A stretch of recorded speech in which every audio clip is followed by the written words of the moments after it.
Hi everybody.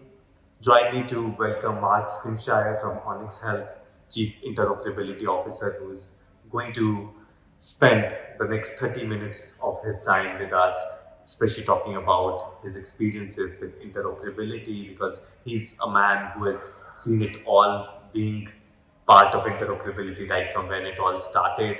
He's been one of the people who were part of setting it out and then implementing it at various places, and today kind of leads his life as a mission to bring interoperability closer and closer to our lives. So welcoming Mark. Great to Thank be you so here. much for Thanks. joining us. Pleasure to be How here. are you doing today at Health 2.0 conference? I'm doing great. It's been a really interesting conference. Meet lots of interesting people, with folks from all around the world. So you get these different perspectives because the US is very different from the UK, from Europe, from India and the Far East. So it's always fascinating to meet and see those differences. So it's been good. Right. So, Mark, one of the things that pops out when I looked at your profile is, your invention of the blue button. So, talk to us more about that experience and, especially the times when you had invented the context around it. And, Okay, so so it was interesting. I mean, Blue Button originated back in sort of 2009 as Blue Button 1.0, and the whole idea there was it came out of meetings of tech folks. I was not actually involved in that, but the idea was, shouldn't I be able to, log into a portal, whether it's for government service or for the VA, and shouldn't I be able to actually retrieve my data and be able to do what I want with it? So that was sort of Blue Button 1.0. And that was deployed by the VA, the Veterans Administration, and also by CMS.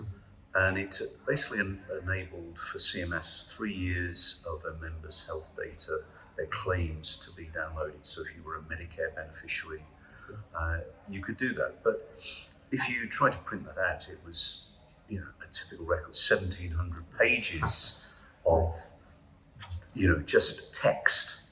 And how do you make sense of that? So I was I'd just come out of working with 3M on taking their products, their systems to the cloud in healthcare. And I was urged to go to the US Department of Health and Human Services, and they had an organization called the Idea Lab. And in there they had entrepreneurs in residence. Okay. And they basically took in people from private industry and applied them to a task to solve a problem in the government. Right. So you were basically effectively paid to go and cause trouble inside the government and use your sort of entrepreneurial skills to really try and crack a problem. And the problem I was asked to address, which I have been very much a supporter of for a long time, was Blue Button. And the idea was, wouldn't it be better if we could actually turn that into more structured data so that it could be much more easily reused? And so, I went in, failed at the task. I was supposed to do this in a year, but what we ended up doing is being able to do a proof of concept and also go find sufficient funding that CMS felt compelled to match the funds and actually take this through to implementation. And it was very much a case of building on the shoulders of giants, in that at that time, this was about 2015,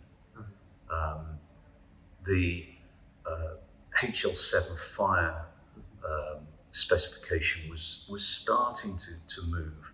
We're starting to see EMR vendors, because various moves by the Office of the National Coordinator were pushing with meaningful use to say you need to have some sort of API. Well, rather than everybody have their own APIs and just perpetuate problems we've had in healthcare, there were meetings convened where basically the EMR vendors said, okay, we'll support FHIR as a common specification. Okay. And so with that happening, I basically got involved with the HL7 community, and FHIR is very much a community, and started going to the meetings and said, I really need a profile, a data structure that we can express all of this complex claim information in. And so basically worked with the FHIR community to define what's called the explanation of benefit profile resource in the FHIR specification. So completely new resource. And we then, taking data that is that Medicare had, we basically built a platform to be able to take that data from their chronic condition warehouse, which is a massive database covering data for every Medicare beneficiary going back 20 years. We basically took that data, or an extract of that data, converted it to FHIR format, loaded it into a FHIR server, and built the APIs on the front of that, very much following the emerging specifications that were going on in the FHIR community. So rather than do something custom, we tried to embrace the emerging specs. And the net result was, after about 2.5, 3 years, in 2018 we were able to launch Blue Button 2 at HIMSS. So the CMS administrator announced it. Prior to that, we'd actually released it to the developer community as a trial, which was an important step in sort of opening the door so that CMS didn't feel she could close the door on it. And we rolled this out, and we had a number of consumer apps wanting to connect, and that sort of grew and grew. And the net result is there's a resource there for covering now 60 million Medicare beneficiaries. When we designed the app, the API, I was rather naughty, given that I was there to cause trouble. The original Blue Button 1 released 3 years worth of data. So you've already made this decision, you're releasing 3 years worth of data. I just forgot to tell them that we weren't going to throw the data away. So as we went forward, it was now 4 years worth of data, 5 years, and it's now 7 years worth of data. And so that's how Blue Button 2 came to be.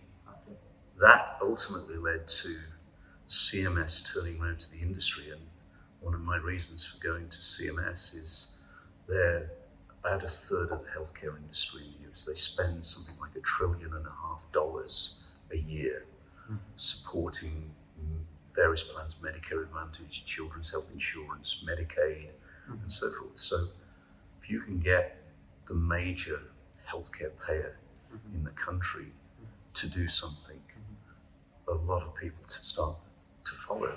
But CMS also has the advantage that they write regulations.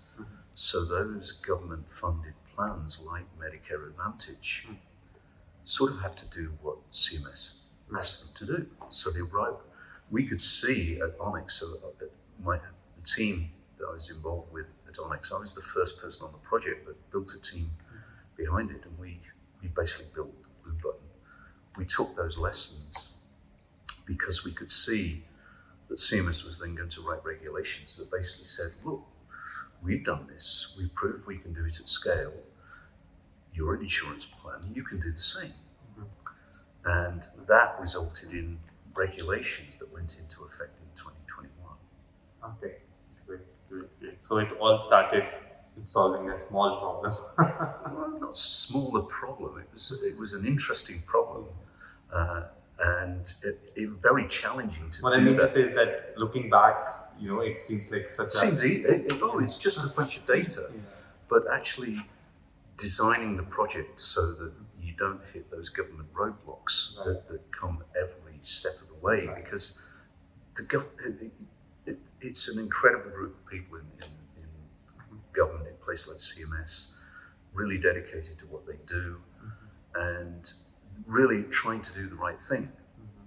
And but they're very careful in doing that because they have this responsibility of all this data. And so it's just really trying to help them and prove that this has been done before in different ways. Right. So, just really trying to get them over that final step. No, makes sense. I mean, I think a lot of things had to come into place to be able to make this a reality. Yeah. I mean, this was... And why the name Blue Button? I think it goes back to the original Blue Button 1, and it's almost like one of the chain stores that does office supplies has the easy button, right? And it's really that. Why can't I just click a button and this happens? So, it was blue because a lot of what goes on in healthcare is blue, whereas in sort of recycling and energy efficiency is green. So it became the Blue Button. And when we did the API, it was simply Blue Button 2.0. So it just made sense. You want that recognition of people were already starting to know, I can get my data using the Blue Button. Right. Makes sense. I mean, sort of seems so much obvious that way. Yeah. Great. So, Mark, tell us more about the state of interoperability today and how it has evolved. One, and second, what holds the future? Because again, you're someone who is into this space very, very nearly and dearly. Yeah. And checking it out from pretty much the best eyes and the best seats. There's a lot going on, and it's actually important to realize that there's sort of two thrusts going on here. You've got in the US, I'll talk about the US really more than internationally. In the US, you've got the Office of the National Coordinator for Health IT, where they're setting specifications and various requirements that tend to deal with what we call certified products. So basically the EMRs. So they were really leading the charge on what was then meaningful use and so on. So they've laid down certain specifications. CMS, you've also got the Veterans Administration as well. So again, another large payer. So the VA is more about delivering overall care. They want to follow these similar sorts of standards.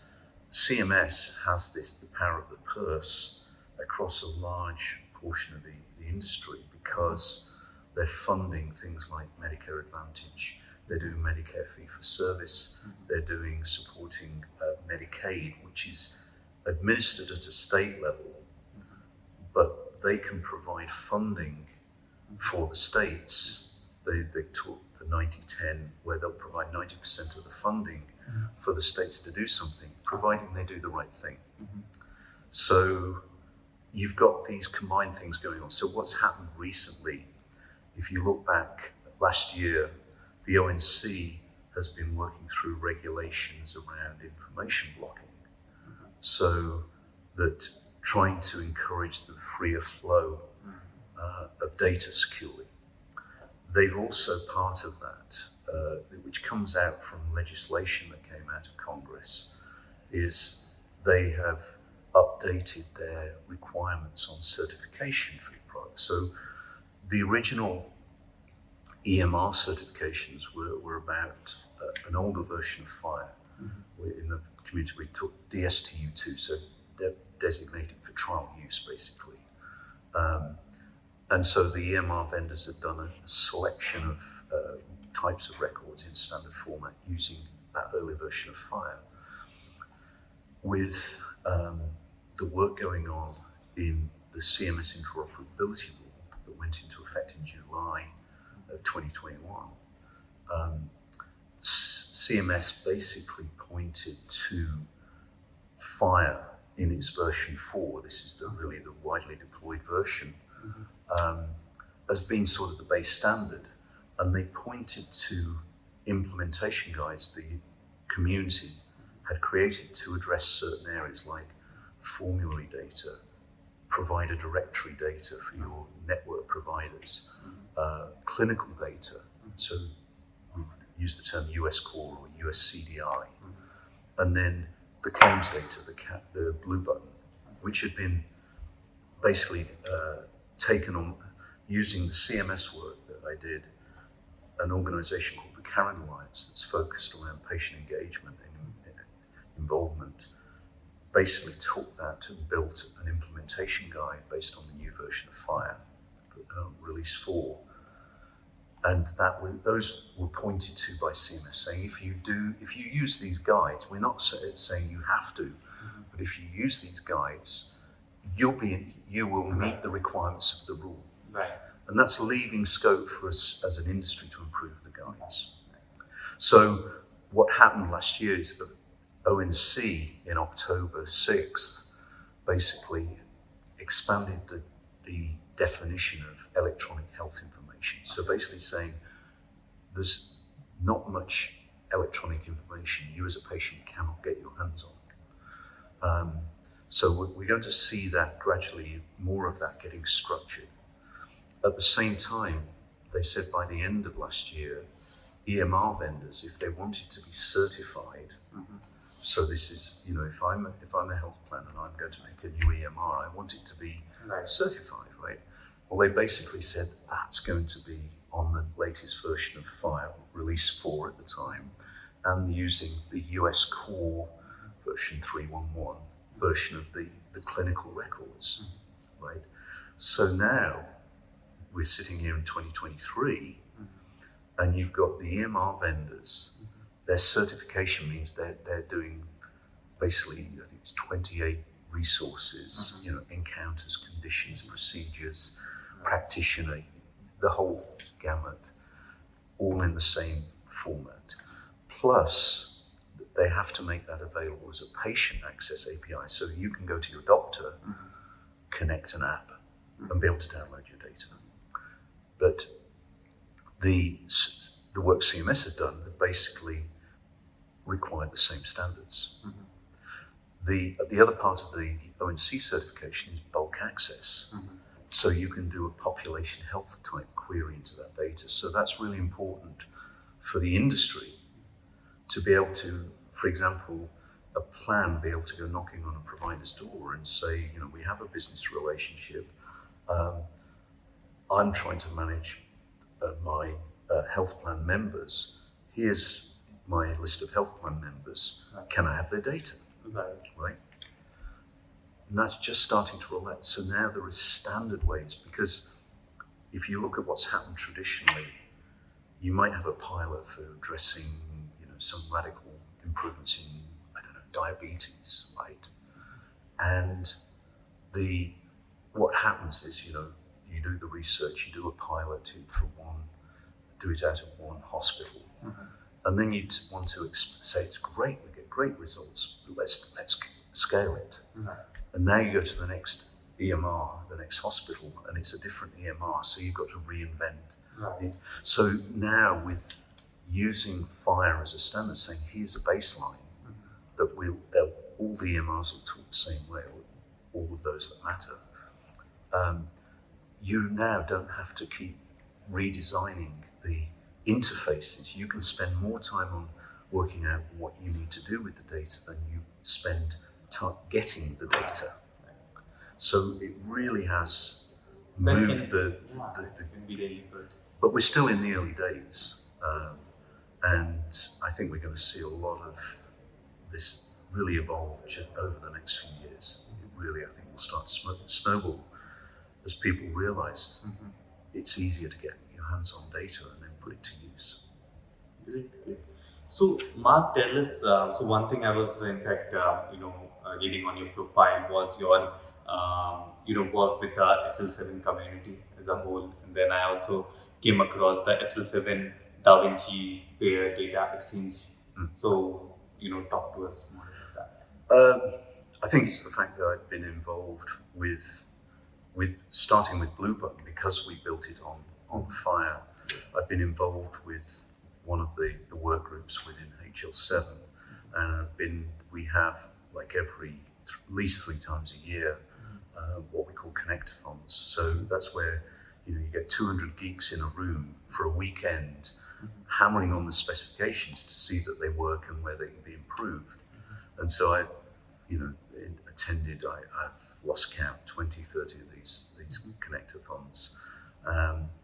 And so the Da Vinci accelerator, what HL7 did is, in the EMR world, they had the Argonaut project.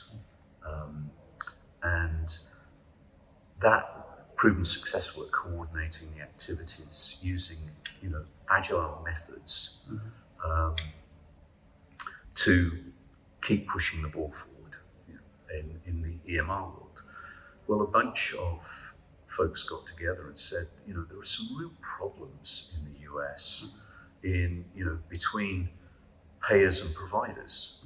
Lots of manual processes and so on. So the Da Vinci project was an accelerator where a bunch of the EMR vendors, provider organizations, and payers got together and said, we need to solve certain problems, right? And so that project, the various key players in there will fund development of new implementation guides, because at the end of the day, interoperability only works if you're all doing the same thing. Of course. So it's been interesting because what you've got is organizations like CMS supporting those accelerators because they can't write regulation if they can't point to something that people can do. So they need the specifications. So what's happening now is that you may see legislation bubbling up in Congress, and payers and providers may get together and say, well, really, we need to address this issue.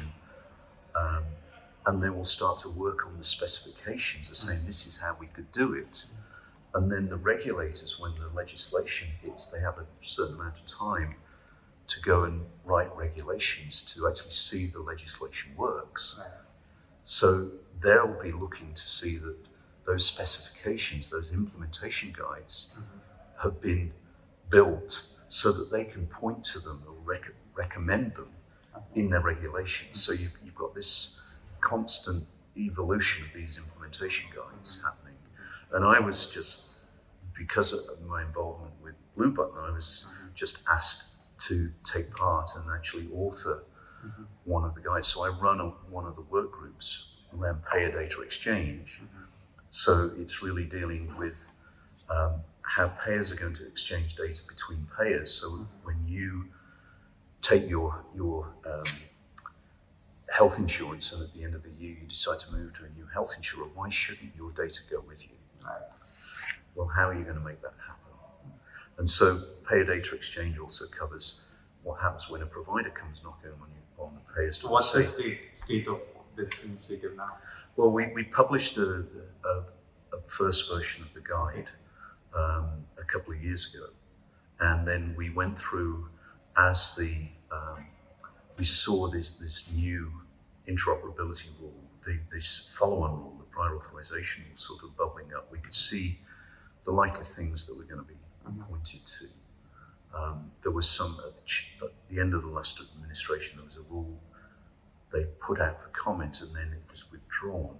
So we had some ideas of what was going to be required. So we built a new version of the guide that has to go through the balloting process. And I'm just in the process of resolving everything that came out of those ballots to be able to publish that and then go to the next stage of updates that will actually try and address what's going to be in the new rule that has actually been put out for comment and is now, we're expecting to drop sometime probably this year.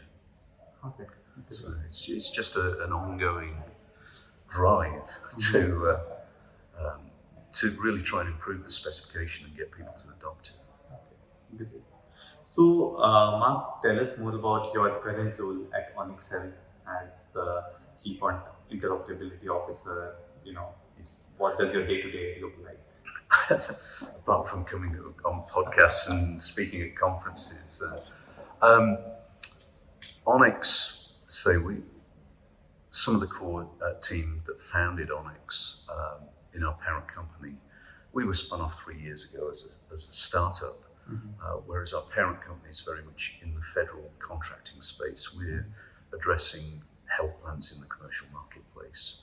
So my day-to-day role is a combination of spending a lot of time talking to Chief Medical Information Officers, CIOs, and the like about what all this interoperability means, what new things we see coming that they need to be prepared for. At the same time, I'm basically paid to help write these specifications. So I spend some of my week actually working on things like the Da Vinci Project and supporting the Karen Alliance and so forth. And then we have a whole suite of products all built around FHIR interoperability. So we say we saw the writing on the wall for the health plans, so we went out and partnered with Microsoft and built a cloud-based compliance solution for patient access. But what we actually delivered was a complete FHIR interoperability platform that we now can layer new things like clinical acquisition, patient cost transparency, prior authorization, can all be built on top of this platform. And so we've spent the last 3 years deploying this for commercial health plans like divisions of Humana, a couple of Blue Cross Blue Shield affiliates, a number of other smaller health plans, but also we're at currently 3 different Medicaid state agencies. So allowing basically patients to get access to their data, and now gearing up around what are payers going to have to do to interact with providers to streamline prior authorization, and how can payers take advantage of the bulk APIs being made available via the EMRs to get more data to improve population health management. So, that's sort of my days driving the overall product development for Onyx and all of the different features that we're adding to our roadmap, supporting the specifications and explaining what we're doing to potential customers. Good. So, Mark, tell us more about, or rather I'd say tell less about this one, because the question is, what is the biggest challenge that you see in healthcare operability? And why I say less, because, of course, there's been a lot already written and talked about and so on. I would rather ask you that what's the one major thing that you see that, according to you, needs to get solved, because that poses most of the problems in terms of adaptation. I think we're seeing pretty good adoption by means of regulation. So there's, a large part of the industry, at least for certain product lines, primarily Medicare Advantage and such like, have had to implement this. The question is how have they gone about it? Is it just, I'm just ticking the box for compliance, or are they really seeing that this can change the way they do things? This next round of regulation, I think, is really going to switch the industry from this sort of checkbox compliance to, I see how this can transform my business. And we're already starting to see that in that California, at the end of last year, wrote out regulations that said any health plan operating in California has to implement the interoperability rules. So they've got to basically do what CMS did, but for all of their commercial employer plans, etc. And the question is going to be, do you see Canada being a bit ahead in terms of interoperability? No, in a different way. In some ways, I think the US, we sort of started later. Certainly the health plans, they've had X12 for exchanging financial transactions, and the HIPAA 1996 Act requires financial transactions to go via that X12 standard. FHIR's really come along as a way of, instead of using things like CCDA, so a document-based exchange, you can now go and ask for a specific piece of data and request it, rather pull it yourself if you've got the right permissions, rather than wait for somebody to send it to you.